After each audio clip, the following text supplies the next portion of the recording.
Every good frolic deserves a bit of jibber-jabber, so Lupin, Poppy and myself found time for a bit of a natter. We concluded that I should investigate sightings of fairies. I stuffed a pad of paper and a pencil into my coat pocket and headed off to the library to see what I could see. I quickly found old newspaper reports about sightings of fairies at Cottingley and in the Rossendale Valley. Once I had jotted down a few notes, I skedaddled back home to Shellyphone L&P. As soon as I commenced my report, Lupin laughed and said, "Melo, we know all about the Cottingley fairies." "So why did you ask me to research them then?" I grumbled. "Easy peasy," sighed Poppy. "We wanted you to find out about them too." Taking over, Lupin asked if I would like to go off in search of fairies and the like. Hardly able to contain my excitement, I splurted out that would be terrific. "The main purpose of this frolic is to gather evidence that fairies do exist," explained Poppy. Lupin asked if I could take photographs. Nodding, I gushed, "Oh, yes! Crabby invented a device which we call a snapper. We point it at someone or something, snap the shutter shut, and hey presto, the image is captured inside the snap box." "You do realise that if you manage to take pictures of fairies, experts will examine them to make sure that they haven't been tampered with," warned Poppy. Frolic-ologists have known for a long time that there are many different types of fairies. Some are more akin to witches or peevish elves and like to trick people and cause mischief.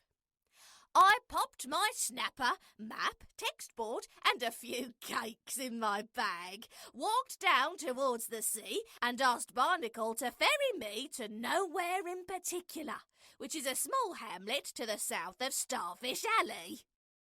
The journey only seemed to last as long as a bout of hiccups usually last. I leapt from Barnacle's raft, waved him cheerio, and set off for the forest at the edge of Nowhere in Particular. The flattering of fairies who live in the woods are well known for playing practical jokes, engaging in shenanigans, and tricking folk they meet. People living nearby list the fairy tricks as turning milk sour, making apples taste like lemons, and dancing on rooftops throughout the night. Many claim to have met these fairies, but none have obtained evidence of their existence. My plan was to sit at the edge of the forest and wait to see what happened. It might not be a good plan, but it was the only plan I could think of, and besides, after a sea voyage, I needed to sit down. I didn't have to wait long till a fairy or so fluttered around me. "Hello, I'm Melo. What do people call you?" One plump fairy laughed. "Lots of things. It really depends on what I've been doing."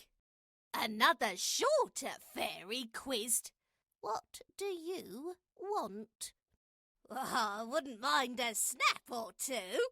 Maybe a group photo. Perhaps a couple of you fluttering hither and thither." "Fancy that. Someone wants to take our picture. Well, if you will sing a song so that we can dance, we will let you take our photographs. Can't say no fairer than that, can I?" I gladly agreed, thinking that this group of fairies were really quite fair. They didn't try to trick me at all. Me singing in return for a snap. It sounded very fair to me. I commenced singing at once. "I'll sing a song and take a chance that you'll all start to jig and dance, so shuffle along. And start to clap, then I'll take a picture snap. La, la, la, la, la.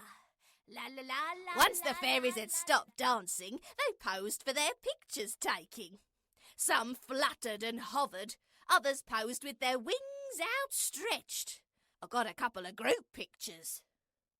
I felt so relieved as I thanked the fluttering of fairies, adding, "That was easier than I thought. Some frolicologists warn that you try to trick people."